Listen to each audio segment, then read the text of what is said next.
Bienvenidos, hoy 24 de marzo, día viernes. Nos queda la próxima semana y ahí se moverá el país turístico.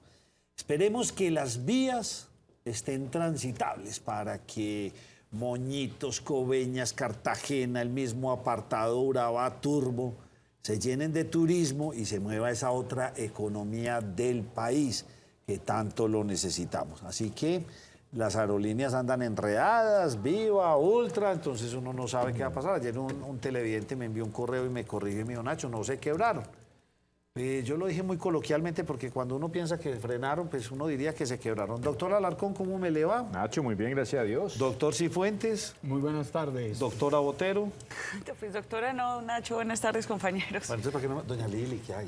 Uy, A mí lo de doña sí me queda, Lo de señora. Espero que se encuentren muy bien. ¿Para dónde van Semana Santa, jueves y viernes? No. Nacho, la verdad y yo creo que de pronto usted ya se le olvidó, pero a mí la Semana Santa realmente sí me gusta ir a la procesión, a la misa, ver las películas que dan todos los años de Semana Santa. ¿Cuál me la repito? Tener Semana Santa. O sea, sí, tener vivo. Semana Santa. Sí, la Liliana. doña. Andrea Botero, le vamos a preguntar correctamente, ¿dónde va a trotar? Ah, pues será en mi pueblo, Nacho. En la ceja, va a En la trotar ceja. para todos sus alrededores. Sí, claro, hay que El aprovechar doctor esos días. Cifuentes no tiene mucha cara, es más de sentarse a leer y estar muy tranquilo en la casa. Vamos a hacer retiro espiritual. Sí, bueno. Sí, eso señor, me de alegra. jueves a domingo. Ay, qué además, bueno. además retiro en silencio. Es una modalidad muy interesante porque es totalmente 4 días sin hablar con nadie. Me gusta. Pero No, eso- no solo, Ah, trabajando en grupo, pero ahí Pero usted le guiña el ojo al otro y usted le hace ceñitas así con los deditos. es silencio. mándame un mensaje por WhatsApp. Eso para nosotros que nos la pasamos todo el tiempo hablando, ese sí es un muy buen ejercicio. ¿Y usted qué, Alarcón? Don Nacho, no, yo no descanso, voy derecho. Hay fútbol en Semana Santa Ah, también. no, hay que porque estar que en pendiente. Semana Santa Sí, no hagan claro, también. procesiones, No se quedan pegados, hombre. No, ¿pues qué partidos vamos a tener en Semana No, Santa? esto viene a quedar como la fecha. Primero inicia la Copa Libertadores, las previas de los equipos antioqueños, más lo de Pereira. Y estaremos por ahí en la fecha 13 o 14 aproximadamente. Muy bien, ahí entraremos ya después de Semana Santa. Ahí sí oficialmente yo lo voy a determinar. Hasta Semana Santa estamos en antecampaña con todos estos candidatos todos antojados. Ahí viene la donde empieza a ver, Liliana, hablemos. Me gusta lo que estás haciendo, cómo te puedo ayudar, o me ayudas, o yo me elegís. Y empiezan a darse en todos esos movimientos Así políticos es. en todo el país. Y buscando avales para lanzarse para el Consejo, cabezas, quién no, y eso se dará hasta el mes de julio.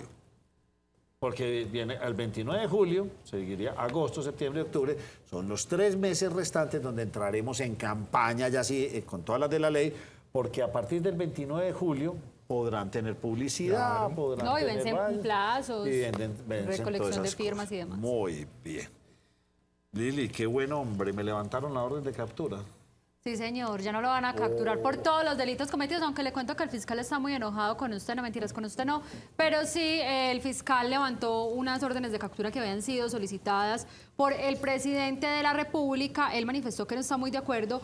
Estos son para el grupo armado autodenominado Estado Mayor Central, FAREP, quienes van a integrar precisamente todo el tema del proceso de paz como mecanismo de veeduría, monitoreo y verificación. El fiscal manifestó, Nacho, que pues él apoya la paz, pero no bajo el mecanismo que lo está implementando el actual gobierno. Él considera que estas personas debería ser un tema de sometimiento a la justicia, más no incluido dentro de un proceso de paz como se tiene planeado, y él dice que son narcotraficantes, o que por lo menos para él son narcotraficantes, y pues le voy a presentar a continuación, Nacho, el fiscal, quien entrega los nombres precisamente de esas personas que se les levanta la orden de captura.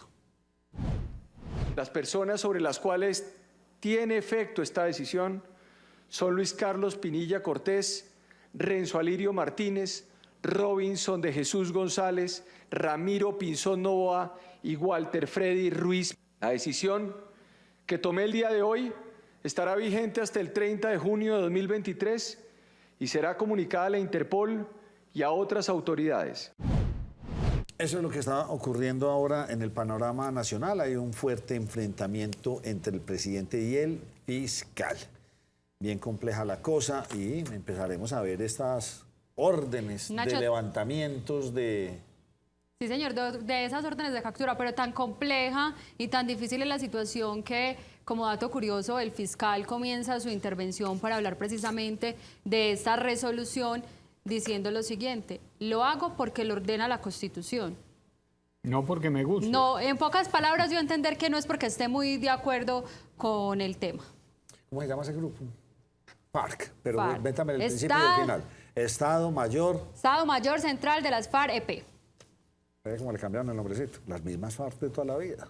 Le metieron más asociaciones, Nacho. Eso tiene que ver con el otro. ¿Cómo es que se llama el otro de las FARC? Las Disidencias disidencias de y el las otro... La Nueva Marquetalia. La Nueva Marquetalia. La Nueva Este Marquetalia. tiene que ver con la Nueva Marquetalia, o Nueva Marquetalia es una cosa, el que nos habla Liliana es otro, disidencias de las FARC son otros. ¿Será que de ahí se salieron 3 grupos? Lo que pasa es, bueno, eso ya sí tendrá que resolverlo el mismo alto comisionado, pero hasta donde uno entiende, las FARC desaparecieron. Hoy hay disidencias. Desaparecieron en su nombre empresarial, llamémoslo así, en su razón social. Ahora son comunes. Ahora es un partido político que se llama Comunes. Estos son las FARC no disidentes. desaparecen, o sea, simplemente los disidentes de las FARC se volvieron comunes. O sea, los No, que no, se no, hicieron- no, perdóname. No, lo voy a decir así lo digo textual. Los disidentes que se quisieron meter en la legalidad, porque fueron desisten de estar en esa ilegalidad. Los de disidentes seguir. de la guerra. Los disidentes de la guerra. Lo quiero meter así porque sí, pero a usted no le gustó. Pero bien. No, es que la entendimos. Es que Al lo contrario. La entendemos entendimos al contrario. cruzada. Sí, me comí la manga y todo. Yo lo entiendo al revés. No, total. Los que son disidentes son los que persisten en la delincuencia. Que desistieron del proceso de paz. Oigan, pero también aplica. Don Fernando Cifuentes. señor. Usted tiene voz de locutor. Ay, Dios mío. Usted podría manejar cualquier emisora de esas del amor. Del amor. Así, ¿Y por qué, ¿y por qué el amor? Yo no sé. La voz de Colombia. La voz de... Le Oígala, y es que se la ves sabe. espíritu romántico usted ¿En a qué Cifuentes van hoy? los colegios de Medellín, doctor Cifuentes? Hombre, hoy la alcaldía de Medellín presentó el inicio de obras en un colegio que fue noticia lastimosamente porque un techo, bueno, un recubrimiento de un techo cayó sobre unos alumnos y lesionó a por lo menos 14. Ese fue uno de los llamados de alerta más importantes sobre el estado de calidad de la infraestructura educativa. Hoy comenzaron entonces las obras de adecuación, pero nos llamó mucho la atención al margen de este inicio de obras de adecuación del Colegio 12 de Octubre, que en el balance general la Secretaría de Educación reporta que hay 4 colegios que hay que tumbarlos. No. Esos no hay cómo arreglarlos. Son los colegios Federico Ozanam en Buenos Aires. Entre otros, el exalcalde Alonso Salazar es egresado del Ozanam. Es un colegio emblemático de la zona del centro oriente de Medellín, por donde han pasado generaciones y generaciones, y ya la Secretaría dice, no, ese colegio, no hay la sede, no hay cómo recuperarla, hay que volverla a hacer. La subsede de la Javiera Londoño en Sevilla, en el barrio Sevilla, el colegio Juan Pablo II en Guayabal y el colegio del El Placer en el corregimiento de Santa Elena. Son 4 instituciones educativas que ni siquiera con estas vigencias futuras aprobadas para inversión en infraestructura educativa se podrán recuperar. Hay que demoler y volver a construir. Lamentable. Sí, Ahorita yo porque creo que eso no deja usted- de ser traumático para la comunidad educativa. A los estudiantes les van a garantizar de alguna manera el cupo, metiendo más gente en otros. Nadie se va a quedar sin Le dónde voy a- estudiar, pero es traumático. Le voy a recordar esa noticia. Recuerden que hoy tenemos 3 invitados, al doctor Jorge Robledo, a la señora Jennifer Pedraza y al señor Sergio Fajardo. Los 3 los vamos a tener. Ya el doctor Fajardo está por allá afuera sentado. Estamos esperando que llegue Ya el resto. están. ¿Ya están los 3? ya están los 3. Ah, bueno, entonces ya lo vamos a... Esas noticias las repite, porque si alguno fue abanderado en mejorar la calidad en infraestructura de los colegios, fue el señor Fajardo. Sí, Pues claro. por lo menos ese era su lema. Sí, Antioquia, la más educada, quedaron bueno, Medellín. no, y quedaron bueno. Lo que pasa es que uno cuando habla, ¿cuántos colegios son en Medellín? 275 Eso vale una instituciones millonada educativas. uno ponerlos a punto, pero yo he visto algunos que sí vale la pena pues decir, sí se logró y sí se puede tener infraestructura de buena calidad. No, lo que en eso sí estoy muy de acuerdo con el doctor Sergio Fajardo, y es que él decía que la mejor infraestructura de un barrio tendría que ser la del colegio, Sí, la sí. de la institución educativa. Primero el colegio y el segundo, el parque. Sí. Claro. Pues a mí Encuentros, sí, particularmente los me gusta parques bonitos. la iglesia también. Que usted- Ah, no, pero es que la iglesia es privada. Eso es cierto. La iglesia es Y privada. no es para todos, no a todo el mundo le gusta. A usted sí. A mí Y a Duber también. Colombia empató con Corea. ¿Y en qué estamos Sí, hablando? señor. Sí, señor. ¿En qué? ¿En fútbol? ¿En tejo? ¿En Fútbol, pisingaña? Nacho. ¿En qué? Estamos hablando de fútbol, de la extraña, selección del profe Nacho. Néstor Lorenzo. ¿O usted qué quiere que le hable? ¿Qué más jugó Colombia hoy con Corea? No, que yo sepa ni en tejo ni nada por el estilo. Bueno. Pero la selección colombiana, Néstor, jugó hoy.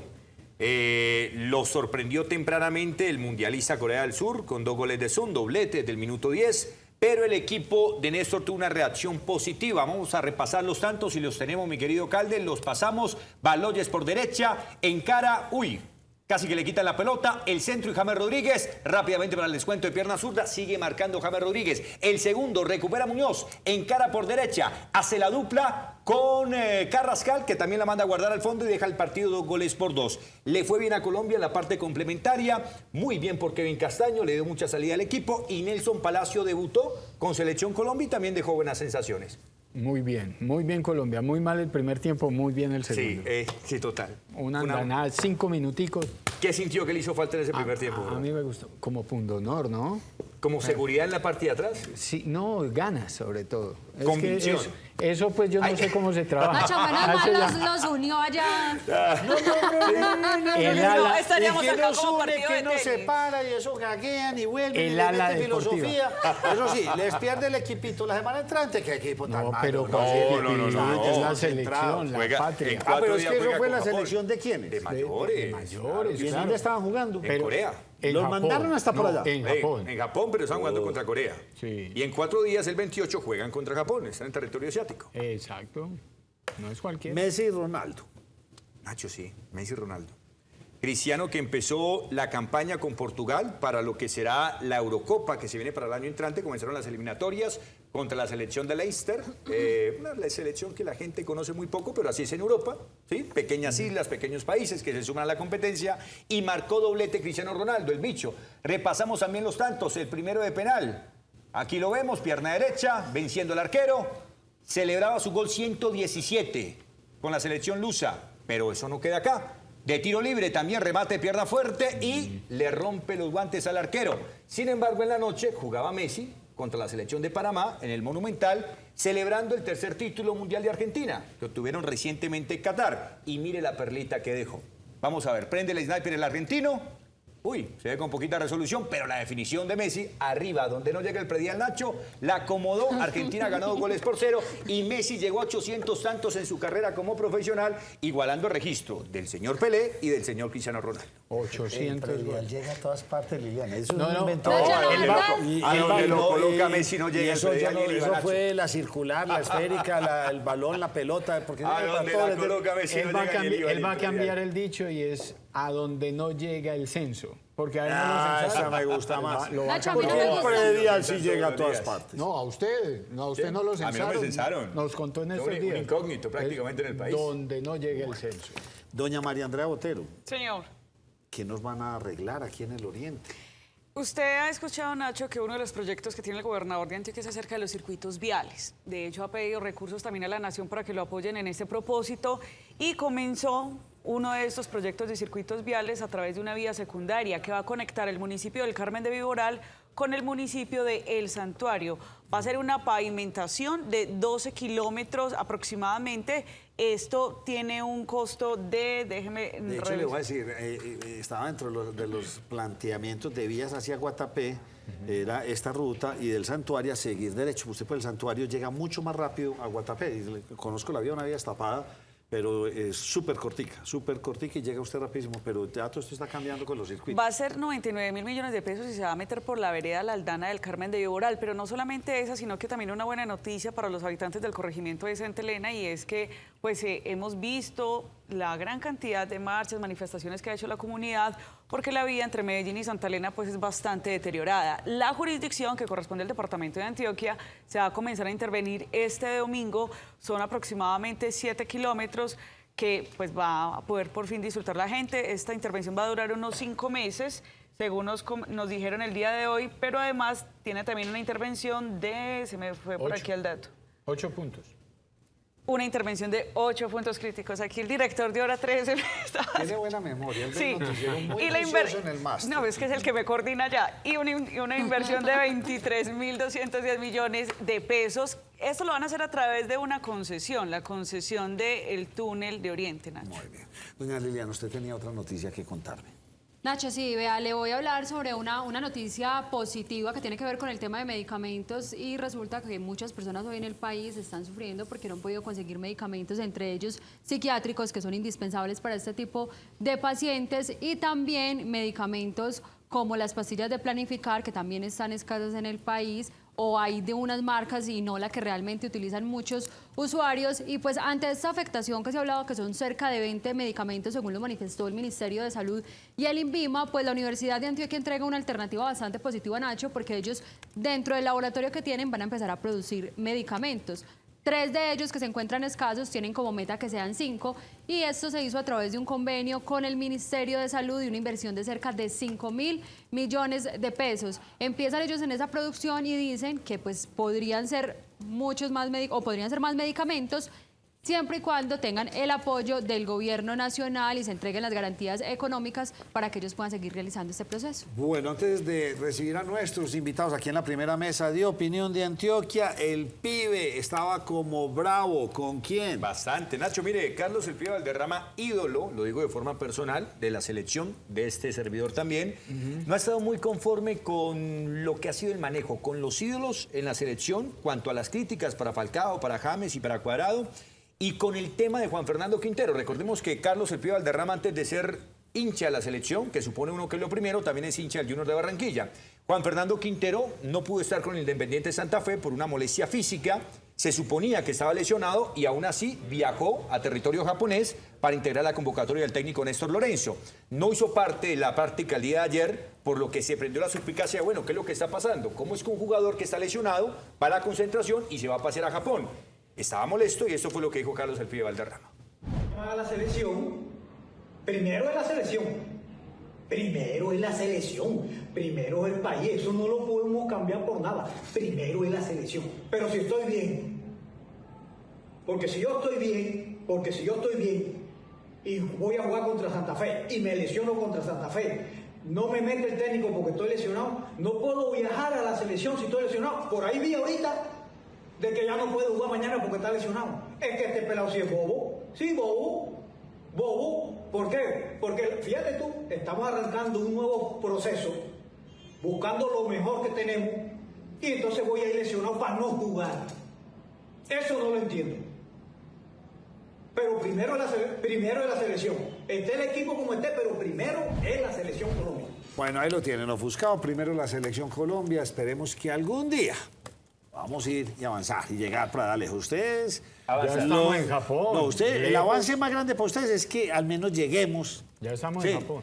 que estemos en Japón, ¿sí o no? Pero nunca pensamos es que vamos a ganar. Es No, la gran Nacho, a esa diferencia. selección le hace falta un título. Bueno, Necesita un título. muy bien. Nuestros invitados están aquí. Vamos a hacer una pausa mientras ellos ingresan a la primera mesa de Opinión de Antioquia.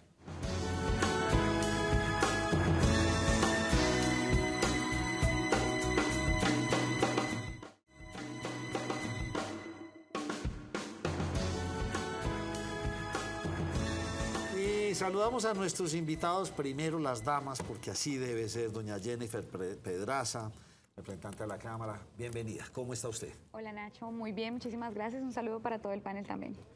Doctor Jorge Robledo, ¿cómo me le va, hombre? Placer tenerlo a usted por acá. Muy bien, sí señor, y a toda la mesa de trabajo mis saludos y a todos los televidentes. Usted ya es tiktokero profesional, me encanta. Sí, ese es un nuevo oficio que me encontraron, ya tengo como 20 cosas distintas. Y doctor Sergio Fajardo, como siempre, un placer tenerlo usted aquí con nosotros. El gusto es mío, Nacho, muchas gracias a ustedes, estar en mi casa en Medellín, esta tierra. Le dije que iba a Mañana arrancar- vamos a ganar el clásico. Ah, bueno. Pues, Medellín. Muy bien. No, al doctor Sergio lo conocí como hincha. Yo primero, pero muchos años, hincha fiel en Occidental. Ahí lo conocí como hincha. Le dije que iba a arrancar con algo que a usted le A iba a ver. doler, porque si algo vimos en la administración que hizo usted en la alcaldía de Medellín fue mejorar esa infraestructura educativa. ¿Por qué? Porque no podíamos seguir teniendo colegios de tercera. De hecho, se logró hacer una gran cantidad de mejoras locativas en infraestructura y construcción. Y eso nadie lo puede negar, porque fueron también hechos que todavía existen y están en buen estado. Porque cuando las cosas son bien hechas, la población se apodera de ellas y las cuida. Y se crea esa cultura, si no el metro no estaría como está y sigue siendo un gran orgullo.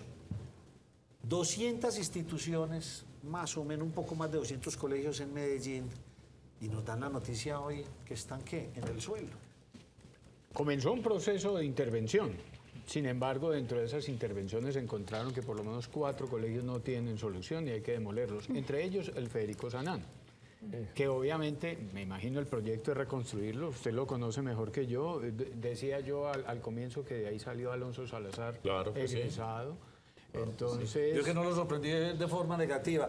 ¿Por qué no somos capaces de... Bueno, o sea, recuperar 200 colegios pues vale demasiado dinero, de pronto una administración no los puede tener. Pero eso, ¿por qué no se mete como en un plan proyectado y no llega una administración y borro lo que hizo la anterior y me meto por otro lado?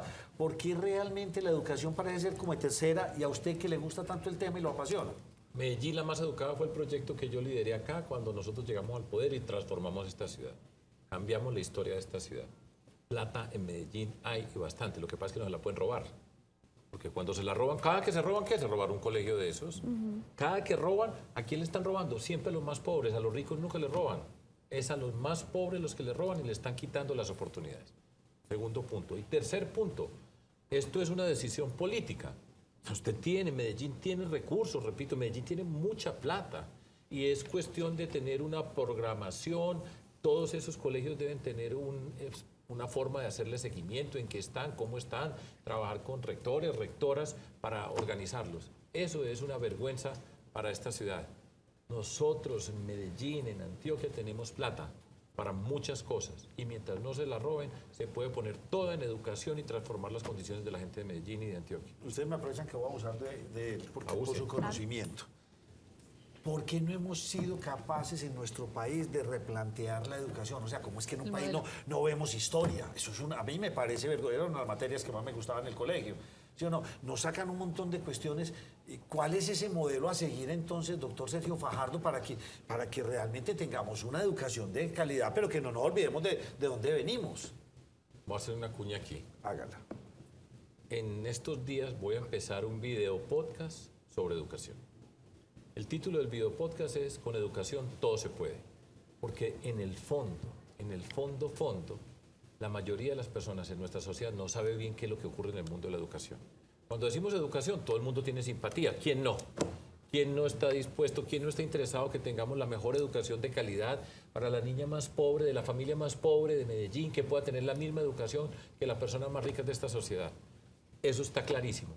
Pero ¿cuándo sabemos nosotros de educación en nuestra sociedad? Aquí, pues ahora, porque se están cayendo los colegios, porque se robaron la plata que se había que ponerla en infraestructura educativa. Pero en general es porque hay un paro de estudiantes universitarios que están reclamando por la universidad pública en ciertas condiciones, o porque FECODE está reclamando algunas de las necesidades del grupo de maestras y de maestros, o porque se robaron la plata del programa Alimentación Escolar, o porque se robaron la internet. De resto no sabemos nada de educación. Nada. Y nosotros tenemos que entenderlo. Entonces, ese video podcast que voy a hacer, y esa es la respuesta, porque es respuesta a eso que me estás diciendo, nosotros tenemos que educarnos para entender qué es lo que pasa. ¿Por qué no hay un programa para la primera infancia? Porque la primera infancia no tiene voceros. ¿Quién sale a discutir, a marchar porque los niños, niñas de 0 a 5 años tengan la mejor educación? Las familias más ricas de esta sociedad y no las más ricas de clases medias, siempre desde muy temprano están tratando que las niñas y las niñas empiecen lo más pronto posible a educarse. ¿Ustedes tienen hijos? Yo no. ¿Quién tiene hijos acá? Aquí todo. ¿Y ustedes, desde qué edad entraron los niños o las niñas de ustedes al colegio? Chiquitos, 3 años, sí. ¿4? Es que mejor no, así que Por eso. desde los 2 de que uno los manda a la guardería para la Pero eso, desde la guardería ya está, Claro, ¿cierto? sí. Pero ¿eso qué significa? Que ya se están empezando a desarrollar. Sí.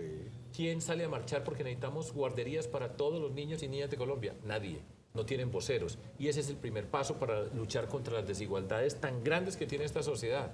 Y desde muy temprano ya están en desventaja los niños y las niñas que no tienen esa posibilidad. Entonces, este video podcast es para eso, para que entendamos, para que muchas personas entiendan la dimensión de la educación.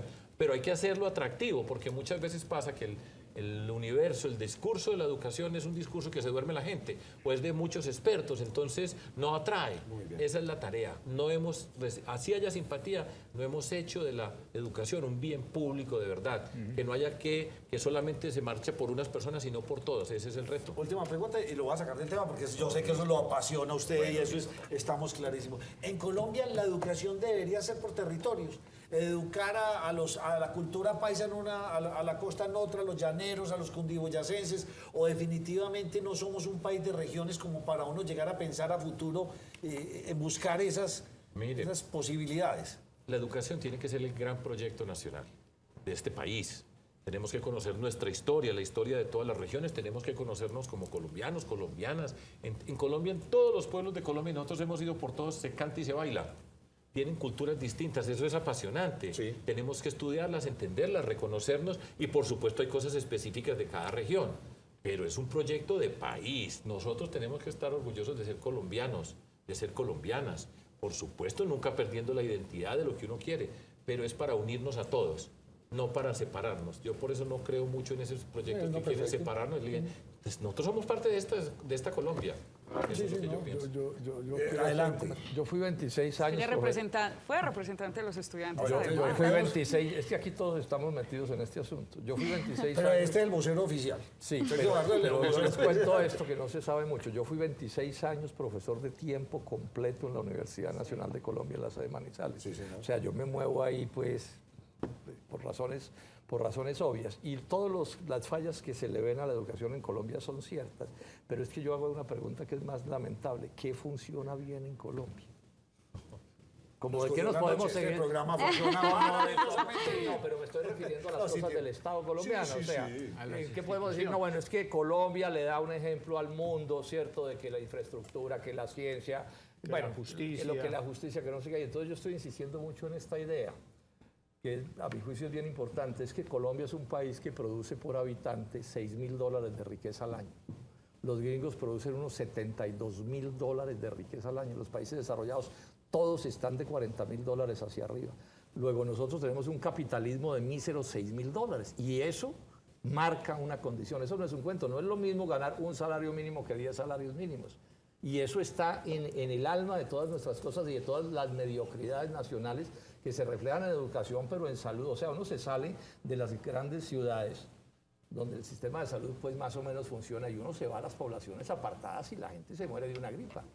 Y eso tiene que ver con esto que estoy mencionando. Entonces necesitamos muchas atenciones particulares, pero necesitamos crear más riqueza. O sea, que este capitalismo no sea un capitalismo de $100.000, sino, no sé, de 15.000, de 20.000, de 30.000, o si no, no va a ser posible atender ningún problema nacional. ¿Quería dar usted una opinión sobre la educación? Claro, lo que pasa es que yo creo que a veces estamos muy enfocados y enfocadas en que la educación es como una inversión de cada uno para poder tener un mejor trabajo en el futuro y pues, o sea, sí, por supuesto que lo es también, pero la educación en general se entiende como un derecho fundamental es porque permite que la sociedad tenga los profesionales que resuelvan las necesidades de su sociedad. ¿Cómo hubiera sido la pandemia sin los médicos, las médicas? ¿Cómo serían las olas invernales sin ingenieros, ingenieras?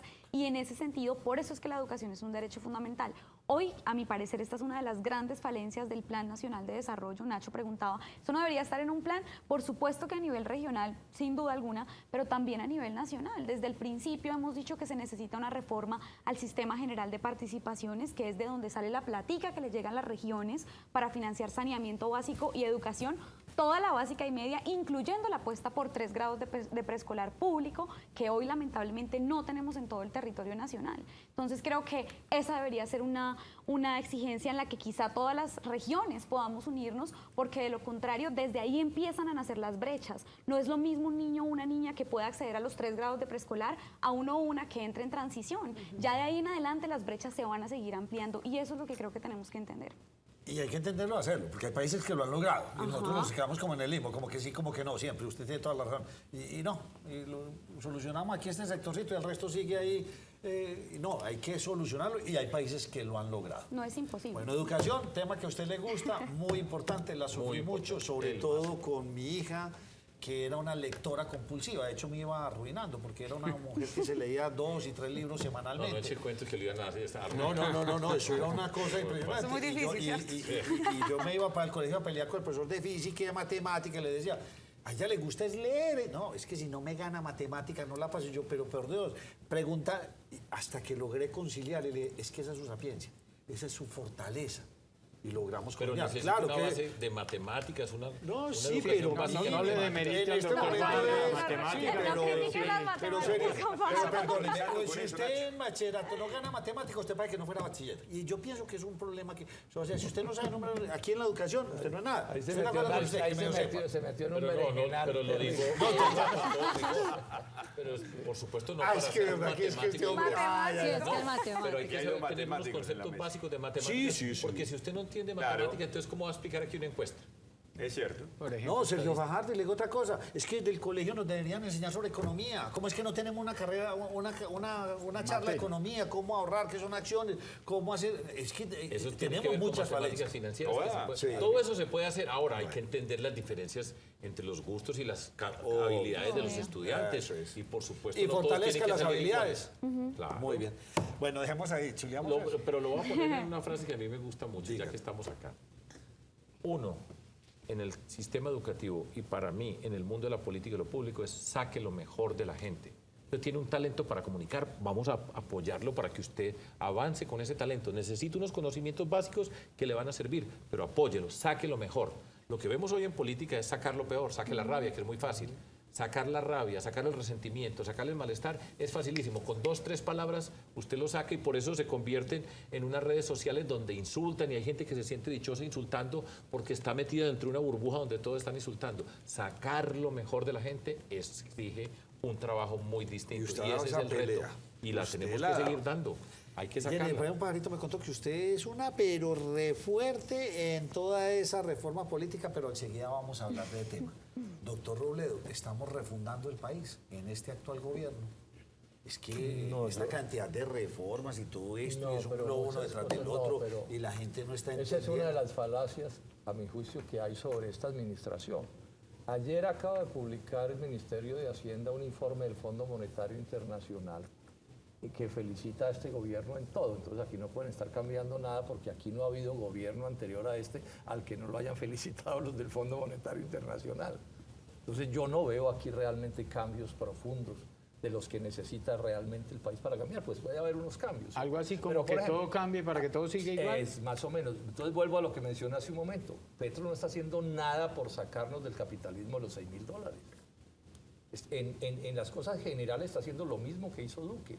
Estoy hablando de toda la macroeconomía. Es más, la Contraloría acaba de sacar un informe sobre el plan de desarrollo donde dice, no, ese no es un plan de desarrollo. Me llamó la atención porque yo hace un mes escribí un artículo que se tituló Otro plan de subdesarrollo. Sí, señor, lo leí. ¿Sí se acuerdan de eso? Bueno, y ese es el gran debate que hay que hacer. Entonces aquí, por ejemplo, se está hablando de reindustrializar a Sensación. Colombia, pero no hay nada para eso. Se está hablando de desarrollar al agro y van a seguir importando todos los productos agrícolas que podríamos producir. Yo les doy este dato a la gente de Antioquia, sobre todo la del norte. A partir del 2026 empieza el fin de la leche en Colombia. La van a acabar, porque a partir de ese año empieza a haber libre ingreso de leche y de lácteos europeos y norteamericanos a Colombia y los van a borrar del mapa. Aquí puede venir la ruina de 200, 300, 400 mil lecheros. Entonces, eso, en ese tipo de cosas Petro no está haciendo nada. Nada es nada. Tanto que lo felicita el Fondo Monetario Internacional. Eso no es pues una cosa de poca importancia para reclamar. Doctor Robledo, entonces, ¿en qué sí está haciendo el presidente Gustavo Petro, que ha hablado de tantas reformas y de transformar al país y pues hasta el momento 7, 8 meses de gobierno y estamos ahí como patinando? O sea, yo realmente no veo nada en ese sentido, pues de cosas fundamentales. Por ejemplo, yo creo que la idea de recuperar las relaciones con Venezuela, esa es una idea que es sensata. Fue un error gravísimo de Duque haber roto unas relaciones a un país que le exportábamos $7.000 millones. Y recuperar eso va a ser supremamente difícil. Ojalá haya suerte en el proceso de paz, lo estoy viendo muy enredado, pero bueno, si se lograra desarmar al ELN, eso sería una cosa positiva. Pero digamos que en los otros terrenos de la economía yo no estoy viendo cambios realmente importantes. En el tema de la ciencia, por ejemplo, tenemos uno de los presupuestos más bajos de la historia para el Ministerio de la Ciencia. En educación, como lo dice Jennifer, no hay avances tampoco de importancia, o sea, en cosas que resultan ser claves para el desarrollo nacional no veo realmente cambios. Sí, o sea, él se está enfocando más en un pensamiento digamos, buscando decisiones asistencialistas, y yo no me opongo a que de pronto a un pobre le den un auxilio, cosas de eso, eso está bien. Pero miren las contradicciones. Una de las gracias del asistencialismo es que yo le dé a un pobre una plata para que, digamos, coma más. Pero si la comida es importada, estamos estimulando el agro norteamericano y no el agro nacional. Y este tipo de cosas son complejas, pero no se están atendiendo como debiera ser. Representante Jennifer, en ese ideario que nos habla el doctor Robledo, entonces nace la idea de, venga, generemos una fusión de movimiento, compromiso ciudadano, pero también por el otro lado está entonces dignidad.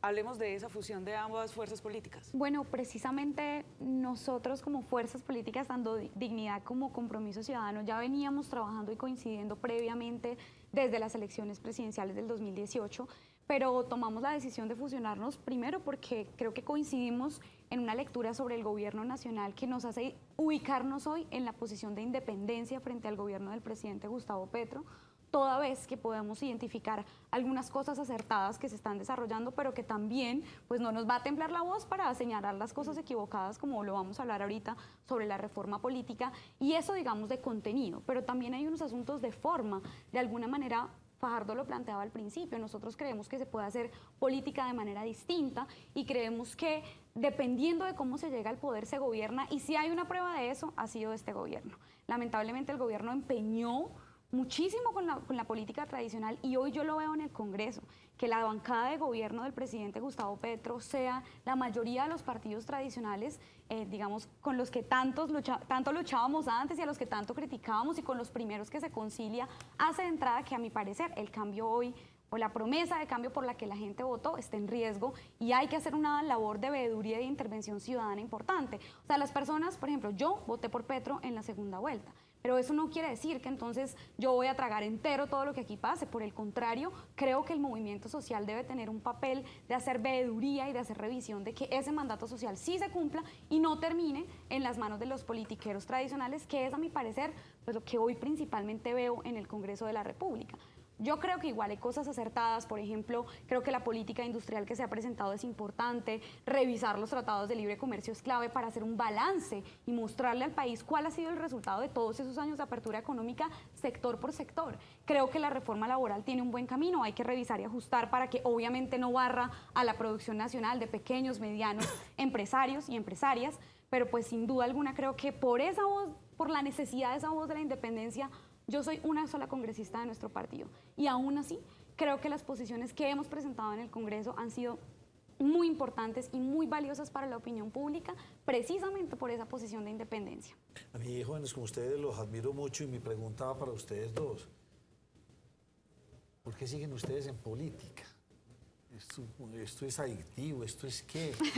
A usted pues, ha estado ya en varias elecciones, usted fue alcalde, gobernador, en las presidenciales, digamos, tuvo un momento muy importante, en la segunda no tanto. Doctor Robledo también. ¿Esto es ya más una vocación, un trabajar por el país, o por qué siguen ustedes ahí? Sí, en mi caso sí, mire, yo nunca me interesé por la política antes, digamos, de los 18, 19, 20 años. Pero a partir de esa fecha tomé la decisión de dedicarle mi vida a luchar por cambiar a Colombia. O sea, yo luché 30 años antes de llegar al Senado, en política. ¿Cuántos años tiene? Y después luché 20 años en el Senado, eso ya va a 50. Las cuentas. Esas Y cuentas. espero luchar por lo menos otros 50 o 70 años más sin necesidad de ser congresista, porque a mí lo que me apasiona es bregar a cambiar a Colombia, que este país funcione bien, ¿cierto? Entonces, si lo tengo que hacer como senador, lo hago como senador. Pero antes me gané la vida siendo un profesor universitario, pero siempre en la lucha política. Entonces, para mí esto es una vocación. Y ahora lo que estamos haciendo, particularmente, bueno, los tres, es que vamos a promover por todo Colombia las fuerzas de dignidad y compromiso, aun cuando nosotros, ninguno de los tres esté de candidato a nada. Estamos impulsando un partido que creemos nosotros que hay que construir en Colombia para poder transformar a este país. Ustedes dos ya van a estar jubilados. Usted no, usted todavía le faltan varios años. Y con una reforma pensional creo que se no va a se va a demorar. pensionar nunca. A usted creo que no le va a tocar. Va a quedar por fuera. Sergio Fajardo, ¿por qué? ¿A usted de pronto no le saldría más negocio volver y lanzarse a la alcaldía, a gobernación, a su tierra? ¿O usted ya tiene visión país? Lo primero es que yo no hago negocios, ¿sí? Y nunca he mirado mi vida en función de eso. Yo soy un profesor. Fui, soy y moriré profesor. Hoy soy profesor en el Tecnológico de Monterrey, en México. Yo voy una semana físicamente a México y estoy trabajando, soy el director del Centro del Aprecio por lo Público en el TEC de Monterrey, que es una gran institución. Y me gano la vida de esa manera, que es la forma como yo me relaciono con el mundo. Yo estoy en política, pero sigo siendo un profesor. Y como les digo, esa fue lo que yo escogí en la vida y así moriré. Yo entré tarde a la política, a los 43 años. Yo no pertenecía a este mundo. Jorge dice, lleva 50 en ese mundo. Yo entré hace 23 años con Compromiso Ciudadano aquí en Medellín. Y entramos por convicción, porque después de mucho tiempo hicimos una reflexión muy elemental con personas de todos los sectores de esta ciudad. Y esa reflexión fue muy sencilla, que decía, los políticos son quienes toman las decisiones más importantes de la sociedad, gústenos a nosotros o no nos guste. Nos podemos quedar toda la vida quejándonos, pero las van a seguir tomando. Y hace 23 años, un poquitico más de 23 años, nos juntamos unas poquitas personas y dijimos, vamos a participar en política. Y nos metimos y mire dónde estamos. Nosotros no venimos de un partido que nos salimos, nosotros no tuvimos herencia. Todo lo que nosotros hemos hecho lo hemos construido trabajando y luchando. Y yo estoy acá y sigo en la política porque yo creo que esta sociedad se puede transformar, porque yo creo que se puede hacer una política digna, limpia, que le podemos apostar a la educación, que le podemos apostar a la transformación de nuestra sociedad, que se puede luchar contra la corrupción y se ven los frutos. Y los hemos visto, físicamente visto en Medellín, en Antioquia, recorriendo toda Colombia. Entonces, es por una convicción muy profunda, ¿sí? Porque yo creo profundamente en la política, una política limpia, decente, con compromiso, con dignidad, que se puede hacer. Es por eso que estoy acá y sigo promoviendo este nuevo movimiento. En ese sentido, doctor Sergio, ¿qué le aporta Compromiso a esa unión? Compromiso Ciudadano, quiero decir. Porque a veces, y usted lo sabe... La pregunta a los tres, esa vale para los tres. Las uniones de los partidos a veces se cuadran de yo tengo tantos concejales, yo tengo tantos diputados, yo pongo tantos votos, y bueno, es esa maquinaria la que se calcula. ¿Qué aporta Compromiso Ciudadano entonces? Nosotros aportamos una forma de hacer la política, una experiencia, una construcción. Yo fui el alcalde de Medellín, el mejor de Colombia, y lo digo con todo el orgullo. Cuando digo yo, estoy hablando con un montón de personas, por supuesto. Sí, el mejor gobernador de Colombia, el primero en la lucha contra la corrupción. Nosotros hemos gobernado, nosotros llegamos al poder limpios, llegamos a gobernar sin hacerle concesiones a los corruptos. Nosotros llegamos a gobernar y demostrar que se puede transformar. Entonces, tenemos una experiencia recogida y, de hecho, por toda Colombia, desde el año 2008 yo empecé a recorrer a Colombia y hay personas de Compromiso Ciudadano por todo el país y todos nos hemos encontrado. En las elecciones del 2018 empezamos a trabajar juntos, nuestros equipos, y trabajamos y aprendimos algo muy importante, que, repito, hoy no está de moda, pero muy pronto va a estar otra vez de moda, y fue a respetarnos, a conocernos. Yo nunca me imaginé en la vida que yo haría política con Jorge Robledo, jamás. Pero empezamos a juntarnos desde el 2017 y hemos construido confianza, nos hemos respetado, tenemos diferencias, hay ciertas cosas que él dice que yo no estoy de acuerdo, ¿sí? Pero sabemos, repito, construir. Y nuestros equipos, sobre todo el territorio, serios, leales, con disciplina, con convicción. Entonces, juntamos una experiencia. Jorge Robledo fue reconocido como el mejor senador de Colombia por todas las personas, independientemente de su mirada política, de sus posiciones políticas, fue reconocido como el mejor, encabezando la lucha contra la corrupción. Nosotros nos hemos destacado, tenemos experiencias distintas, somos muy diferentes en muchas cosas, pero nos encontramos para construir y estamos convocando gente joven de toda Colombia. Por eso es parte de nuestro trabajo, parte de lo que yo quiero hacer en la vida es acompañarlos. Todos esos que repartieron volantes por mí y por toda Colombia, repartir los volantes de ellos, ayudar a que se hagan propuestas bien hechas, a que la política sea con seriedad, no como lo que hemos visto, por ejemplo, en Medellín, que se tiene la habilidad para ganar disfrazados y después cuando se llega a gobernar se descubre todas esas cosas. Ahorita que ese hombre es muy loco. A Jennifer, ¿por qué? ¿Por qué la unión? ¿Y qué aporta cada uno? Bueno, les voy a ser muy honesta. Yo creo que nosotros en Dignidad tenemos muchas virtudes. Yo estoy muy feliz en mi partido, pero a veces somos muy rígidos y a mí me parece que Compromiso Ciudadano ha logrado algo muy clave, que es vincular personas que no estaban en la política, o sea, académicos, académicas, científicas, hacerles sentir que este también es un espacio para ellos y para ellas, y en la construcción de los estatutos, porque esto no fue para nada así, o sea, no fue como cuántas cuotas pone usted, nada, fue estas son nuestras diferencias ideológicas, creemos que podemos acordar este consenso para el programa, no nos gusta esa forma en la que ustedes están organizados, proponemos esta, tanto que hoy tenemos dos copresidentes, Juan Manuel Ospina y Sara Moreno, digamos, en vocería de los diferentes sectores que hoy componen el partido. O sea, realmente a veces yo me siento como un bicho raro en el sentido de que la política suele ser muy así de los puestos y esto, y pues en nuestro partido no ha sido así. Y a mí me gusta, así hoy no seamos el partido más fuerte del mundo con la mayor cantidad de congresistas, me gusta que no solamente lo hacemos de discurso, sino también en la práctica. Y por último, yo sé que no está de moda en la juventud meterse a un partido. O sea, ustedes saben que uno de joven no se levanta diciendo, bueno, voy a ver a qué partido me meto hoy. O sea, ningún joven está diciendo, hoy estoy que me pongo la camiseta de un partido. Pero si nosotros queremos que toda esta espontaneidad, esta movilización, esta preocupación sobre el futuro del país no se quede solo en una espuma que dure 2 años y 3 años, tenemos que meternos a la política. No van a dejar de tomarse las decisiones porque nosotros no estemos ahí. Eso lo he visto más claro ahorita en el Congreso. Ellos siguen votando, siguen tomando las decisiones así la gente no les quiera, así la gente les moleste sus reformas. Y en ese sentido tenemos que meternos los jóvenes a la política. Si a ustedes no les gusta ningún partido, pues monten un partido, pero sin duda alguna hay que meternos en estos temas porque las decisiones se van a seguir tomando y pues humildemente creo que esta es una buena plataforma para recoger esas causas de la sociedad. ¿Y le tocó el turno a usted, doctor Robledo? Sí, digamos esto, para enriquecer lo que ya se ha dicho. O sea, lo que hicimos fue fusionar a Dignidad y a Compromiso Ciudadano. Pero no fue una adhesión de Compromiso Ciudadano a Dignidad, sino que creamos un nuevo partido. Esto es bien importante. Sí, no se tragó el uno al otro y el otro al otro. No, es un acuerdo, además un proceso largo de por lo menos 4 años de irnos conociendo, etcétera. Y entonces hoy tenemos nuevo nombre, nuevo programa, nuevos estatutos, nuevo comité. ¿Cómo quedó el nombre? Dignidad y Compromiso. Ah, bueno. Pero es un nuevo nombre, eso no existía. Pero, sí. Tenemos Claro, y suena muy bien. Ahora, un nuevo Comité Ejecutivo Nacional, 2 copresidentes, o sea, es un nuevo partido. Esto es bien importante tenerlo en cuenta. Bueno, tenemos un programa pues, de 6 páginas que tiene que ver con muchísimos asuntos de la vida del país, ¿cierto? Pero lo voy a explicar de esta manera que he llegado a la conclusión que es como mejor se puede entender un poco qué somos. No es fácil que la gente entienda, bueno, ¿y ustedes qué es lo que van a hacer? Entonces lo estoy señalando de esta manera. Nosotros aspiramos a convertirnos en la gran tercera fuerza política de la vida del país. Alguien ha dicho que el centro. Yo digo, eso no se entiende, nadie sabe qué quiere decir eso.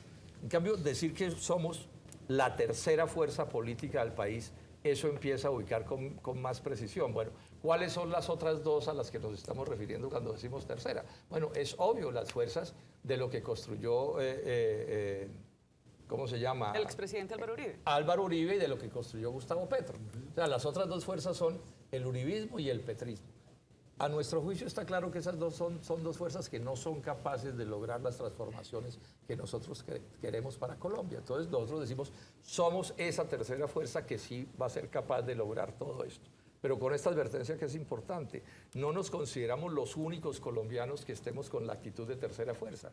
Aquí hay otros sectores de la sociedad colombiana que tampoco están ni con A ni están con B, ¿sí? Y que podrían estar con nosotros en el proyecto C. Sí, que es un proyecto, el de nosotros propiamente dicho, que es Dignidad y Compromiso, y coaliciones que se van a hacer. Por ejemplo, aquí en Antioquia estamos avanzando en una cosa muy importante para las próximas elecciones, para unirnos con otros sectores que son semejantes a nosotros. Usted que tiene tanta experiencia y tanta historia en la política, explíqueme una cosa.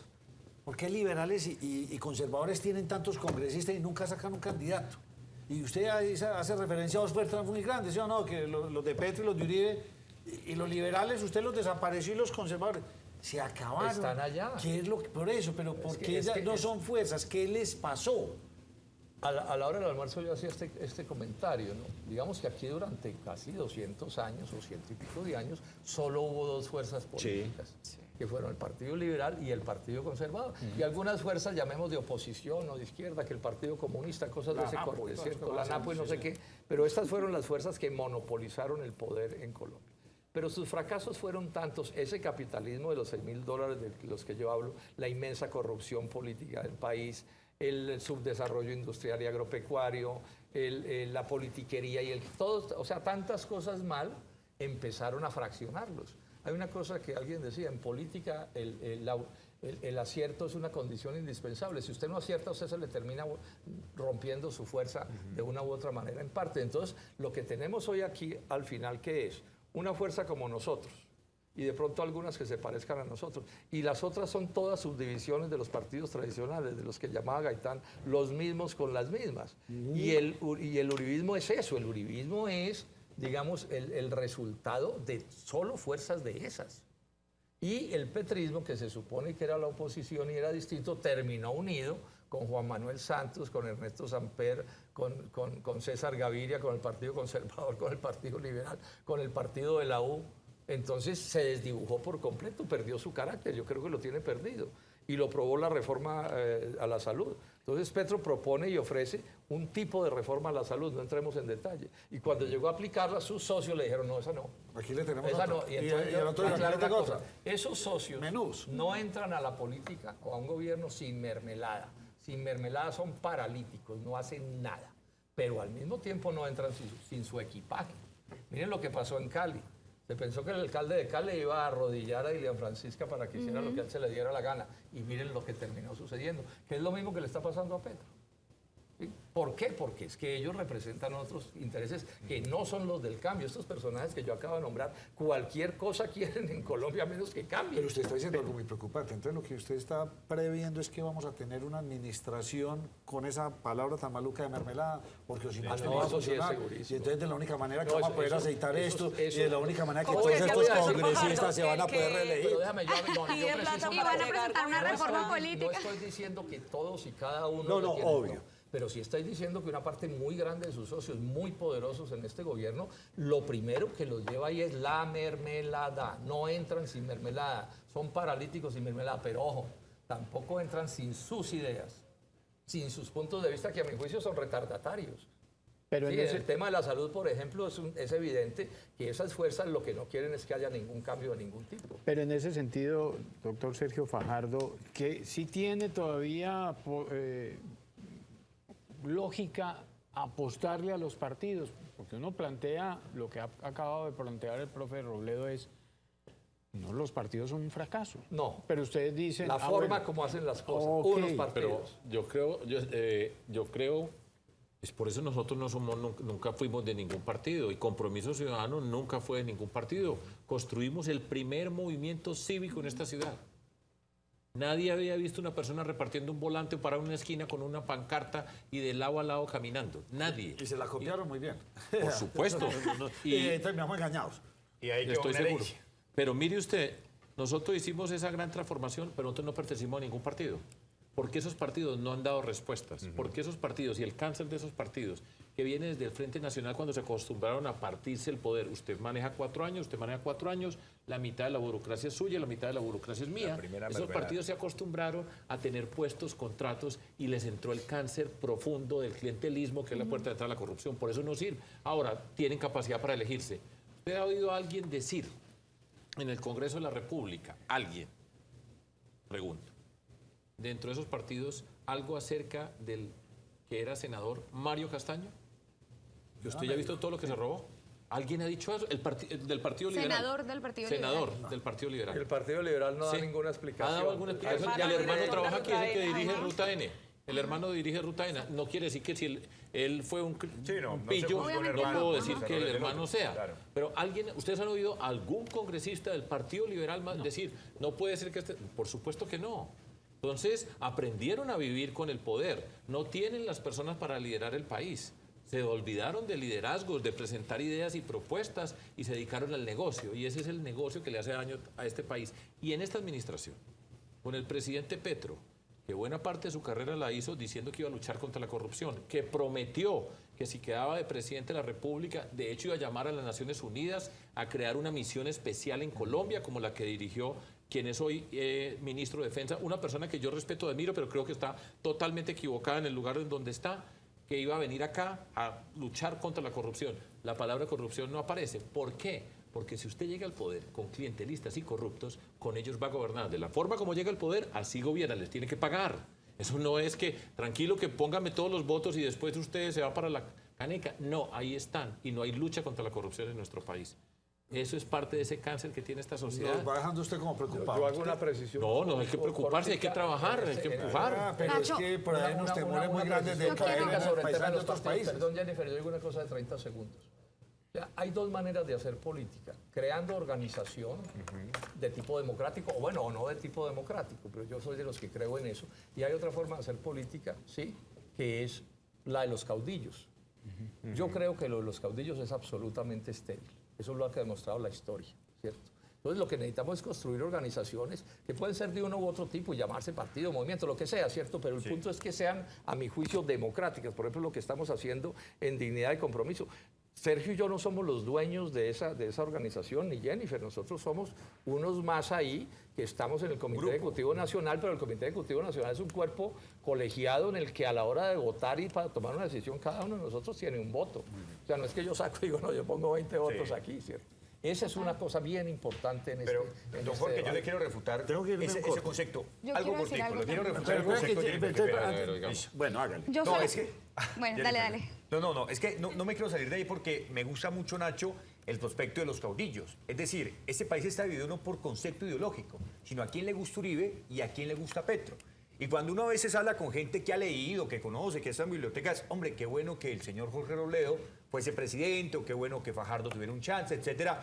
¿Por qué no se votó por ellos? Ah, es que no les iba a dar. Entonces, la pregunta de fondo es, la idea está muy bien, es muy buena, pero ¿cómo se le convence a un país que está tan polarizado, que está tan marcado por un color y por el otro, que el camino puede ser diferente? Porque el discurso funciona, pero a la hora de ponerlo en práctica, no ganaron.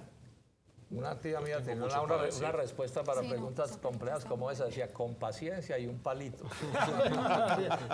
No, y por ejemplo, haciendo esto que yo creo que es muy importante, abrirle las puertas también a la participación de la juventud y de las mujeres. Creo que hemos sido sectores que no hemos estado principalmente en la política, hemos estado subrepresentadas particularmente, y por eso es que yo estoy muy feliz haciendo esta gira nacional. O sea, a pesar de que nosotros yo por ejemplo ya esté en el Congreso, y a pesar de que ellos no vayan a ser candidatos y candidatas, necesitamos ir a contarle a la gente que estamos creando este proyecto político y que lo estamos haciendo desde ceros. O sea, estamos construyendo estatutos, estamos decidiendo listas regionalmente. O sea, esto no es que Robledo dice, listo, este va a ser el candidato en tal lugar, o que Jennifer dice, este va a ser el candidato en tal lugar, sino que estamos recogiendo múltiples causas de la gente. Por ejemplo, aquí en Antioquia y en Medellín, la lista del consejo que estamos construyendo está llena de liderazgos juveniles, de liderazgos femeninos que están diciendo, por ejemplo, qué está pasando en la ciudad con la explotación sexual y el turismo sexual, que ya incluso nos saca a las mujeres de la ciudad de nuestros propios espacios. ¿Cuáles son esos aspirantes a la gobernación? Ya que los A la mencionas? gobernación, en De este Antioquia. momento, nosotros tenemos Aspirantes. 2 precandidatos de nuestro partido, Jorge Gómez y Juan David Montoya, que precisamente se acabaron de inscribir, y estamos en este momento, digamos, consultando con otros sectores políticos, Y haciendo... a la alcaldía. ¿Qué Y vamos a hacer? Porque aquí los ya hemos vamos a entrar ya en los tuvimos a elementos. uno, vamos por el otro. Ya nos dijeron que iba a ser como un sondeo. ¿Ya lo tienen claro qué va a pasar ahí? Fajardo. Yo ya le voy a contestar eso, pero voy a la pregunta, perdón que te señale. Tranquilo. Lo que quiero decir es lo siguiente. Nosotros no ganamos, ¿cierto? Y Rodolfo Hernández no ganó porque no quiso. Y no tenía ni una propuesta para Colombia. Se asustó. Sí. Porque él entró a esto jugando y después de repente vio que podía ser presidente de Colombia. Que era en serio. De repente vio y sacó 10,5 millones y con lo que, sin una sola propuesta, repitiendo una frase, en un estilo peculiar que era el de él. Está bien, no ganamos. Aquí hemos ganado, en Antioquia ganamos. Y esto es luchando, persistiendo, no asustarse. No dejarse asustar porque no ganamos esta vez. Bueno, vamos para la próxima. Vamos a trabajar, tenemos que trabajar más fuerte. Tenemos que convocar a las personas. Nos equivocamos en unas cosas, aprendamos de los errores. Pero nosotros lo que hemos hecho es ganar. En Colombia no había expresiones políticas de esta naturaleza. En la ciudad de Medellín jamás había habido una alcaldía como la que yo lideré con toda la gente que juntamos. Le cambiamos el rumbo a esta historia y ha pasado y pasan las cosas que pasan, ¿cierto? Y cómo hemos avanzado. Entonces hay que atreverse. No dejarse asustar, no ganar. ¿Y entonces que me voy para la casa a llorar? No, a trabajar con más ganas, con más convicción, a llegarle a la gente, revisar por qué no convocamos. Yo creo que la lección va a quedar muy bien aprendida, muy bien aprendida. Ya vemos este gobierno que tiene una cantidad de promesas que hizo y todavía sigue siendo el candidato, pero la incapacidad de convertir todo eso que dice en realidades. Y poco a poco la gente, eso que fue en un entusiasmo en un momento se convierte en insatisfacción, en malestar creciente porque no se les ha cumplido. Y no existe una estructura como gobierno en cabeza del presidente Petro que sea capaz de organizar una estructura para llegar y responder a toda esa cantidad de iniciativas. Tomen mis palabras aquí, vamos a ver cuál es la universidad que van a hacer en el Bajo Cauca que prometieron. para hablar de algo realista. Esos salen, llegan y prometen cualquier cosa y le aseguro que no hay ni universidad en el Bajo Cauca ni en el Catatumbo cuando nosotros terminemos. Entonces lo que yo quiero decir es, y lo quiero reiterar, nosotros tenemos que participar. No se asuste, no se asuste. Vamos a trabajar, seguimos luchando, póngale convicción, más ganas, con más ganas. Y allá llegamos. Aquí llegamos y se puede llegar a Colombia y se puede llegar en muchas partes de Colombia. Y vamos con gente nueva y quiere participar. Y no, repito, sálganse de esa idea que tienen que tener unos platales. Aquí veía yo, por ejemplo, al señor Julián Bedoya haciendo campaña para la gobernación de Antioquia, haciendo fiestas donde daba, comprando periodistas, entre comillas, ¿cierto? Dando tablets, 800.000 pesos el voto. ¿Eso qué? El bono. Esa es la política que nosotros queremos en Antioquia. Eso representa algo muy trágico de esta tierra. Puede ganar, mucha plata tendrá, pero los tenemos que enfrentar. O sea, es construir voto de conciencia. Sí, Que es el único que debería existir. Uno no está obligado a ganar, uno está obligado a luchar honrada y decentemente. ¿Cierto? Y a hacer las cosas bien y pensando en el país. Porque a mí no me pueden decir que a mí no me pueden decir que el que gana con corrupción está de verdad luchando por que este país funcione, le importa un pepino este país. Nosotros en ese sentido representamos una cosa distinta. Necesitamos que los colombianos y los antioqueños nos entiendan, pero entendernos no es que les demos una tablet. ¿Cierto? No, sí. Entendernos es que se trata de discutir con ideas y con propuestas. Vamos a hacer una muy breve pausa. Todavía no se va, todavía me queda más. Vamos a tomar el algo Voy a aquí. darles otro cuarto de hora. No, reservé casi todo el programa para ustedes porque son tres opinadores. Sí. Entonces, cuando es uno es menos tiempo, pero aquí se ganaron el... ¿Sabe que me sueño yo con algo que donde he ido por muchos lugares en el mundo y no dejo de ser un paisa de Medellín, un colombiano, porque además donde me paro, primero voy a Colombia y después digo de dónde vengo yo dentro de Colombia y lo hago con todo el amor. Pero siempre estoy soñando con unas papitas de esas que se comieron en el centro, de esas fritas con limón, mango con limón y sal. Eso no se me ha quitado. Ya volvemos, hablemos de reforma política, reforma a la salud, pensional, laboral, que es todo esto. Ya volvemos.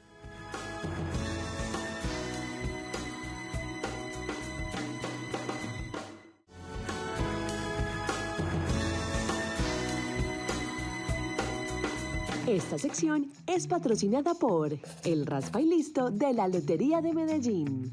Lotería de Medellín. Bueno, continuamos aquí en la primera mesa de opinión de Antioquia. Doña Jennifer Pedraza, muchas gracias. Don Jorge Robledo y don Sergio Fajardo. En verdad, qué rato tan entretenido el que hemos tenido con ustedes que manejan esa política en Bogotá. Cosa que hay que estar pendiente, la verdad. Es que yo voto, pero ya me desentiendo, no. Hay que estar pendiente. ¿Qué está haciendo usted? Yo voté por usted. Venga, es que yo, por haber votado por usted, yo le debería preguntar, ¿usted qué está haciendo por mí? Y usted sí está haciendo... ¿Tiene usted pregunta? Nacho, sí, pero yo sí me quiero ir un poco más al plano regional y al departamento de Antioquia y la ciudad de Medellín con alcaldía y gobernación, porque uno diría que hay ciudades en que, de cierta forma, en temas políticos y a la hora de elegir, son muy filadas. Uno podría decir que Bogotá ha sido tradicionalmente muy filada, Cali ha sido muy filada, Barranquilla ha sido muy filada, pero últimamente Medellín no tanto. O no lo hemos elegido como tal candidatos porque sea o del Centro Democrático o porque sea candidato del partido de la U, sino que se han presentado una cantidad de candidatos que finalmente ganan con la idea de ser independientes. Usted ahorita lo mencionaba. ¿Cómo van a llegar ustedes a la alcaldía y cómo van a llegar ustedes a la gobernación teniendo en cuenta que hoy en día este departamento y esta ciudad no tienen tan claro por quién votar y no hay como una ideología clara en ese sentido? ¿Cómo van a hacer y quién va a ser ese candidato, por ejemplo, a la alcaldía de Medellín, que ahorita les preguntaron y quedó ahí como en el aire? Fajardo, usted que le gustan las matemáticas, ayer teníamos 52 candidatos, que es el listado que vamos haciendo, habían 52 hasta ayer. Y 33 partidos, antes vendían avales, hoy regalan. Ah, sí, avales. total. 33 partidos, es ridículo. Pues, pero bueno, vamos a poner eso al lado. ¿Cuál es la tarea de nosotros?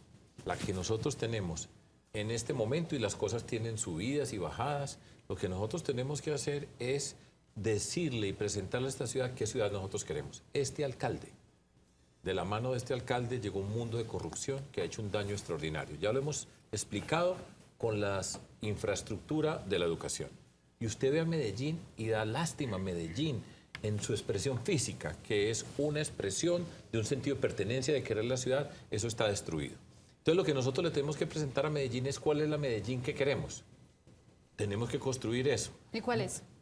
Yo tengo una, pero la tienen que construir acá las personas que van a ser los candidatos, las candidatas dentro de todo esto. Y esa es la tarea de nosotros, que tengamos unas buenas propuestas. Yo le digo 10 cosas para hacer en Medellín. O sea, ustedes pero yo no ponen voy la a hacer... experticia, pero ellos deben construir ese programa No, en y cada uno ciudad. tiene una Porque experiencia si y las ustedes cosas van cambiando y van sí. apareciendo. Y cada ciudad tiene una necesidad y diferente. cada una ciudad tiene su espíritu, sus necesidades, pero lo que yo quiero decir acerca de acá es, estamos apoyando una nueva generación, que entren a participar.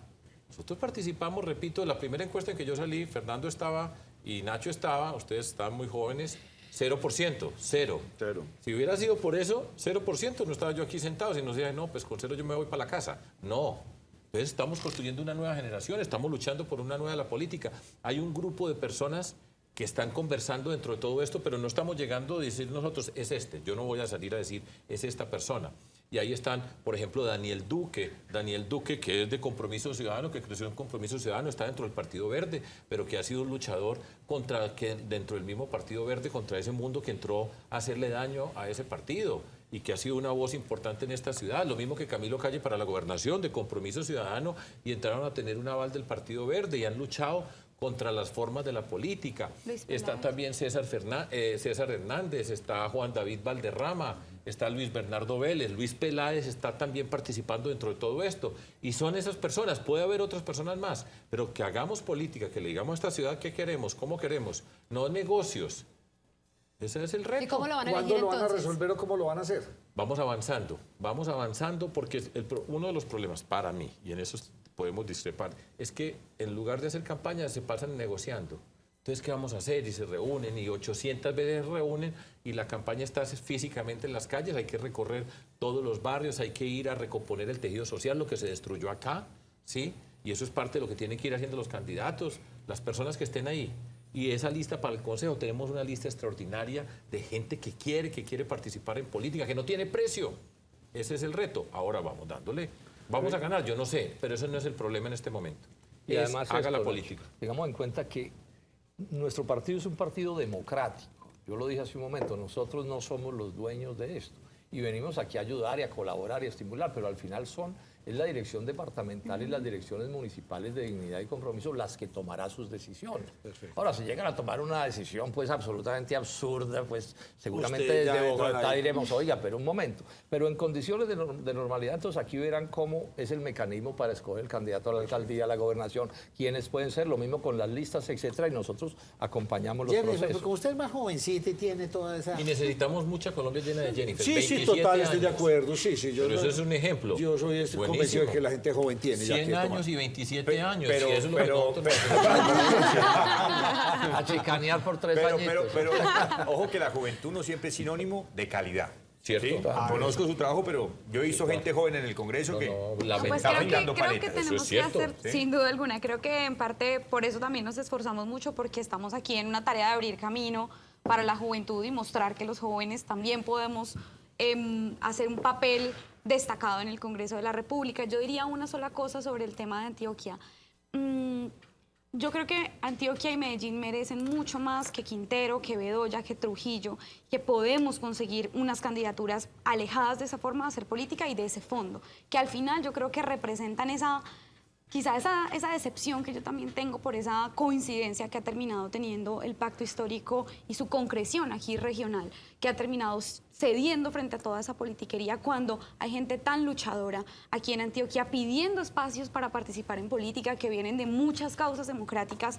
Y creo que frente a ese clamor, pues también, precisamente para eso estamos creando este proyecto político. A propósito de lo que usted dice, una de las frases más categóricas frente a la reforma política la expresó usted y quiero que nos la explique. Estaban casi regalando ministerios. ¿A qué se refiere ¿Usted qué conoce dónde estuvo ese con cuento? esa reforma política que era lo que estaba pasando? Casi regalando, no, estaban ofreciendo ministerios en el Congreso de la República para aprobar la reforma política. Ustedes pueden encontrar en la plenaria de la Cámara de Representantes al congresista del pacto histórico, o sea, no era alguien de los partidos tradicionales, del pacto histórico diciendo, pero ¿por qué ustedes creen que está mal que los congresistas se vuelvan ministros? No desconfíen de sus compañeros. Vea, Pepito Pérez, usted podría ser un buen ministro de Educación. Fulanita, usted podría ser una buena ministra del Trabajo. Y así, nombre por nombre, para justificar esa puerta giratoria. ¿Quién era ese congresista? Heráclito Landines. Pero pues la verdad mucha gente en Bogotá no sabe qué es congresista porque pues fueron listas cerradas. Ustedes saben que muchas personas ni siquiera saben cuáles son los congresistas actualmente que el pacto tiene por las listas cerradas.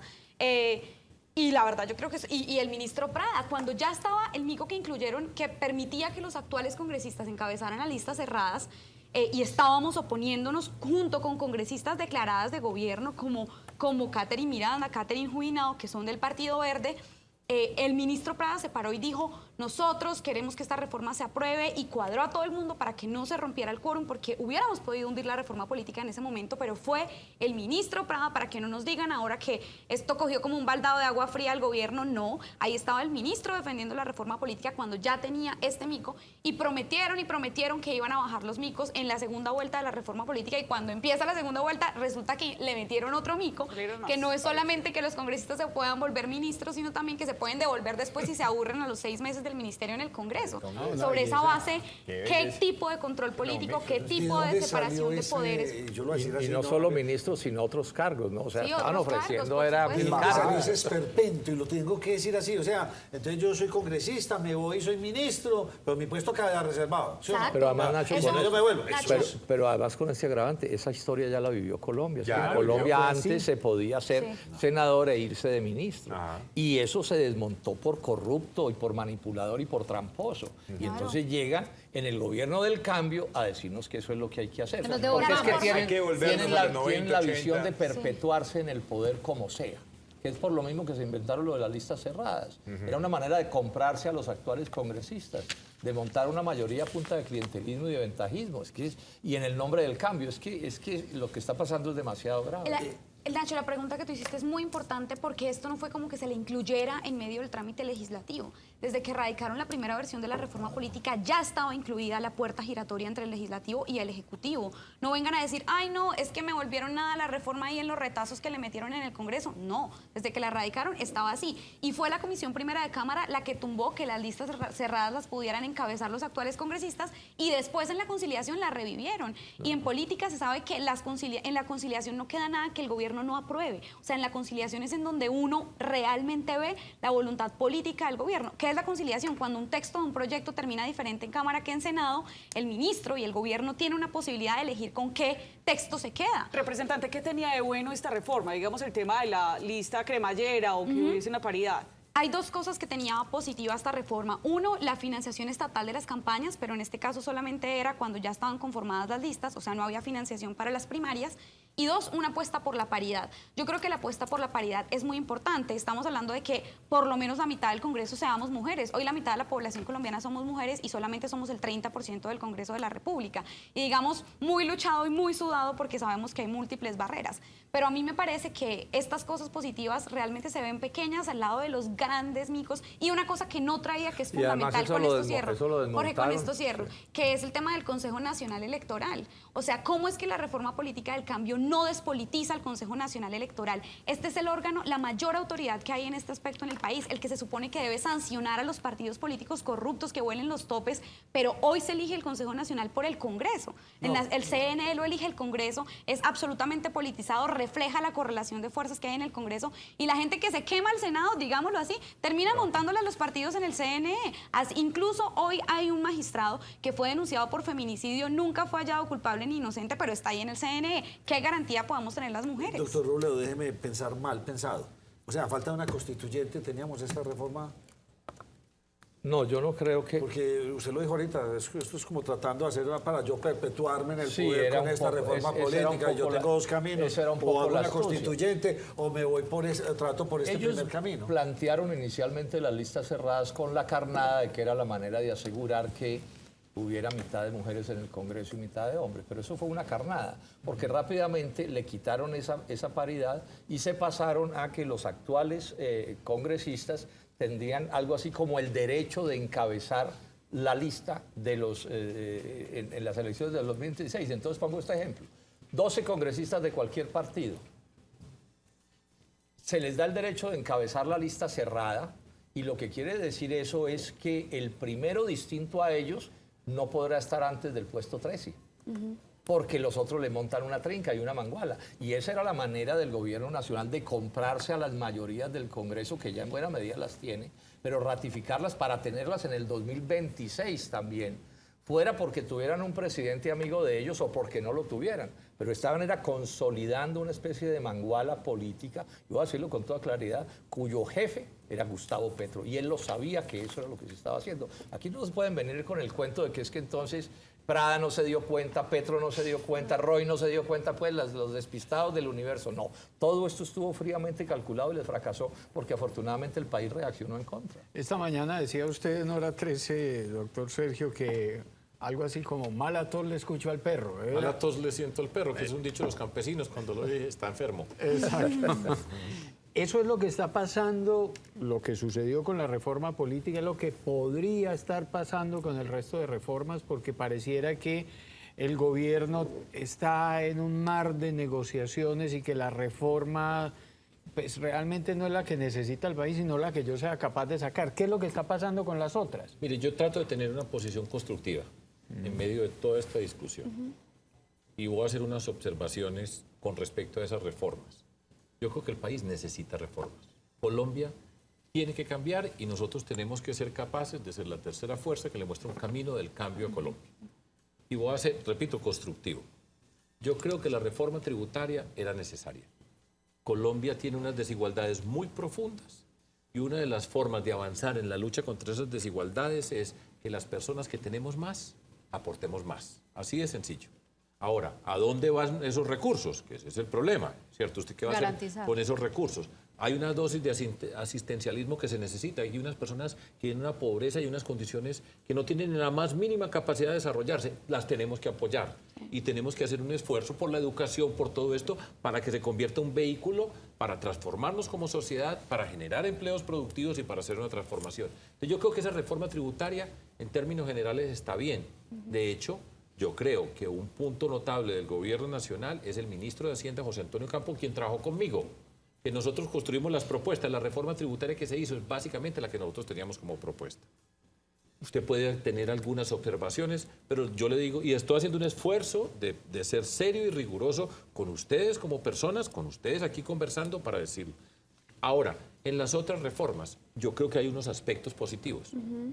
Sin duda que en la reforma a la salud se necesita la atención primaria en salud, el tema de la salud pública. Hay una cantidad de EPS que han sido unos fiascos y que han robado y que han hecho muchas cosas que no van contra lo que se pretende hacer. Todo eso se puede revisar y se puede hacer con cuidado. Ahora, las responsabilidades van a dar las discusiones son para darlas. Y usted, lo que yo siempre digo es, hágalas transparentes, que se vea qué es lo que estamos discutiendo. Y no tiene nada de malo que tengamos que discutirlos, ¿cierto? Pero discutiendo y mostrando cómo es el camino para hacer las transformaciones. Eso, por ejemplo, en la reforma de la salud ha sido un ejemplo nefasto. La ministra ha tenido una actitud y una manera de hacer las cosas que confunde lo que se viene proponiendo. Hay unos pedacitos que pueden estar bien, otros que yo creo que son una calamidad para todo esto. La reforma laboral, seguro que hay unas componentes de la reforma laboral que tienen sentido. Tienen sentido. Nosotros tenemos que trabajar porque las personas tengan empleo digno. Todos ustedes tienen que tener un empleo digno aquí en esta empresa. Lo tenemos que tener todos. Ahora, lo que pasa es que es una reforma laboral que desconoce que más del 50% de las personas en Colombia son informales. Entonces no tienen derechos. Entonces hay que entender que una reforma laboral, si no hay una propuesta de generación de empleo, desarrollo productivo, no existe, entonces es una reforma laboral que va a servirle a un pedazo de Colombia, que hay ciertas cosas que se necesitan. Necesitamos empleos decentes, eso lo necesitamos, pero es que estamos hablando para todo el país y más del 50% es informal y con esta reforma laboral no se ve beneficiado. Termino diciendo la reforma pensional para dar una idea, yo creo que estas cosas se pueden discutir y no ha habido nadie, pues más de nosotros dos, pero en el terreno político de confrontación con Gustavo Petro he sido yo. Lo que me han atacado a mí por votar en blanco, lo que me han insultado porque voté en el blanco en el 2018 y volví a votar en el 2022 y sigo convencido de ese voto, ¿sí? Pero fíjese que trato de hacer un esfuerzo serio para decir, la reforma pensional tiene sentido. Tiene sentido que a esas personas que tienen los 65 años, que no tuvieron la oportunidad de tener una pensión, que están en una condición de pobreza, se les dé 223.000 pesos, debía ser más. ¿Sí? Porque esa es una responsabilidad de la sociedad. Así como le tenemos que apostar en la educación a la primera infancia, que no está representada como hablamos ahora, también a las personas mayores. Colombia tiene que apoyarlas. Tiene sentido los pilares. Ahora, la discusión es, yo creo, y la presentamos dentro de la propuesta, hasta 2 salarios mínimos. Aportar a Colpensiones y de ahí para adelante a los fondos privados de pensiones. Todas esas discusiones las podemos dar. Y fíjese que no hay nadie, repito, yo he sido un contradictor de Petro, lo que me han insultado los petristas, lo que han tratado de decir de mí, me han tratado de borrar en la vida. Doctor Fajardo. Pero se puede discutir y se puede poner seriedad a esto. Y yo creo que Colombia va a entender lo que significa la seriedad. Colombia va a entender qué es la esencia. Mire cómo se llama el programa. Nos cogió la noche, ya me cogió la noche. Le doy un minutico. Sí. ¿Cómo sentirnos en este gobierno? Hay mucha gente empanicada. Se habla ya de mucha gente que se está yendo del país. Ya se empiezan a ver unas amenazas económicas, ciertos frenos en ciertos sectores, en construcción, en venta de vehículos. Hay cierto la inflación. Digamos esto. Para ser objetivos sobre este gobierno hay que empezar por señalar que Duque entregó un país casi destruido. Porque si no, no hay justicia. O sea, uno no puede decir que los problemas de Colombia empezaban el 7 de agosto. Eso es una bobería. O sea, al 7 de agosto ya se habían ido 5,5 millones de colombianos en los últimos años, que no se fueron, por supuesto, por este gobierno. Los niveles de corrupción, la violencia era inmensa. La economía estaba en una crisis profunda. El alza del dólar puede tener algo que ver con este gobierno, pero viene de atrás, porque un país que importa en exceso y exporta poco y tiene una deuda descomunal externa, más las políticas gringas, tiene que dispararse el dólar. Entonces, vamos a ver qué va a terminar sucediendo, pero yo quiero enfatizar en esto, a los colombianos, cabeza fría. No nos inventemos problemas que no existen. Estoy insistiendo mucho. Tomemos la verdad de los hechos, porque es que yo aquí veo que hay gente que hace política anunciando unos apocalipsis, pero cuando uno dice, bueno, ¿y qué prueba tiene el apocalipsis? Entonces dicen, no, como si fuera un problema politiquero de conseguirse unos votos. No, uno con las cosas serias no puede hacer politiquería. Podemos confiar en ustedes, en la Cámara, en el Congreso. Es que en la calle. Parece que no, hay veces uno diría, no, lo que dicen, la famosa mermelada, entonces el Congreso está todo a cuenta de Petro. Todo resulta ser lo pero mismo. una cosa es yo apoyar al gobierno, pero otra cosa es decir, hombre, esto no está bien, esta reforma hay que pulirla. La prueba de que todos no somos iguales es que logramos hundir esa reforma política, a pesar de que la mayoría de los votos en el Congreso estaban. Pero unas personas dentro del Congreso y otras personas desde afuera, en la opinión pública, criticando y presionando, logramos hundir esa reforma. No todos los congresistas somos iguales, pero más que la confianza, yo les invitaría a que hagamos un ejercicio de responsabilidad política. Los congresistas son trabajadores de la gente, o sea, deberíamos rendir cuentas constantemente y en ese sentido, de ahí deviene la confianza. Me cogió la noche. A los tres, muchas gracias. Cuando tengan los candidatos para alcaldía, doctor, usted bien, yo le quería preguntar, mire, que venga Luis y venga. Fajardo, pero se nos no, quedó. porque usted sabe que el doctor Fajardo no es capaz de decirlo en 3 palabras. Y mire la hora. El doctor Fajardo lo tiene que explicar bien y ahí yo lo entiendo. Pero lo vuelvo a invitar. Usted sabe que están las puertas abiertas para ustedes en este programa. Porque es el único programa de opinión en Antioquia Independiente. Y aquí lo recibimos y lo escuchamos a todos. Muchas gracias. Una pausa. Volvemos con ustedes y una notica muy buena que les tenemos.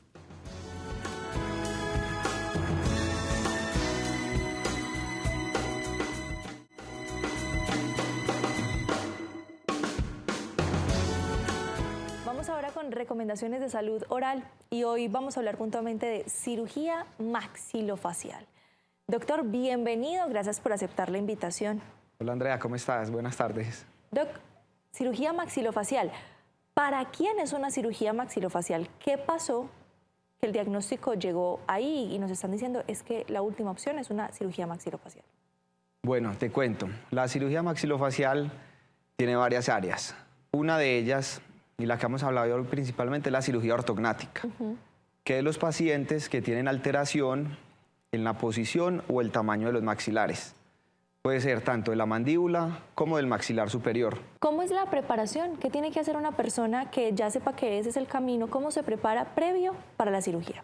Generalmente estas cirugías van acompañadas de un tratamiento de ortodoncia con brackets. Entonces trabajamos el cirujano maxilofacial en conjunto con el ortodoncista. ¿Primero la cirugía y después el tratamiento? Bueno, ahí hay 2 puntos importantes. Anteriormente se ha hecho primero la ortodoncia por 8 meses o 1 año, luego la cirugía y se continúa con ortodoncia, por ahí otro 1 año y medio. Actualmente estamos trabajando en la Clínica Vivar una técnica que se llama cirugía primero, que es muy chévere porque el paciente no necesita esa ortodoncia previa, sino que se ponen los brackets. 1 o 2 días antes se hace la cirugía y la ortodoncia es mucho más corta, nada más de 8 meses. Solo 2 días con los brackets previo a la cirugía, o un día incluso, puede ser un día incluso ortodoncia, brackets, la cirugía y luego continúa con la ortodoncia. Súper. Doctor, quienes nos están viendo, y lo tengo que cortar porque usted sabe que el tiempo en televisión es muy cortito, quienes nos están viendo y están diciendo, por tiempo, por facilidad, esa opción que me están dando es la que a mí me sirve, ¿en dónde los pueden encontrar ustedes? Bueno, entonces nos pueden encontrar en la clínica Vivart, en nuestra sede en el Poblado, en Torre Medical, consultorio 202, o ahora en la nueva sede en el Centro Comercial San Diego, en el consultorio 210 también. Y los pueden encontrar también por WhatsApp. Por WhatsApp nos pueden encontrar, solicitar una cita de valoración y ya ahí les hacemos todo el plan de tratamiento. Doctor David, gracias por acompañarnos y aceptar esta invitación. Gracias, Andrea, a ti por la invitación.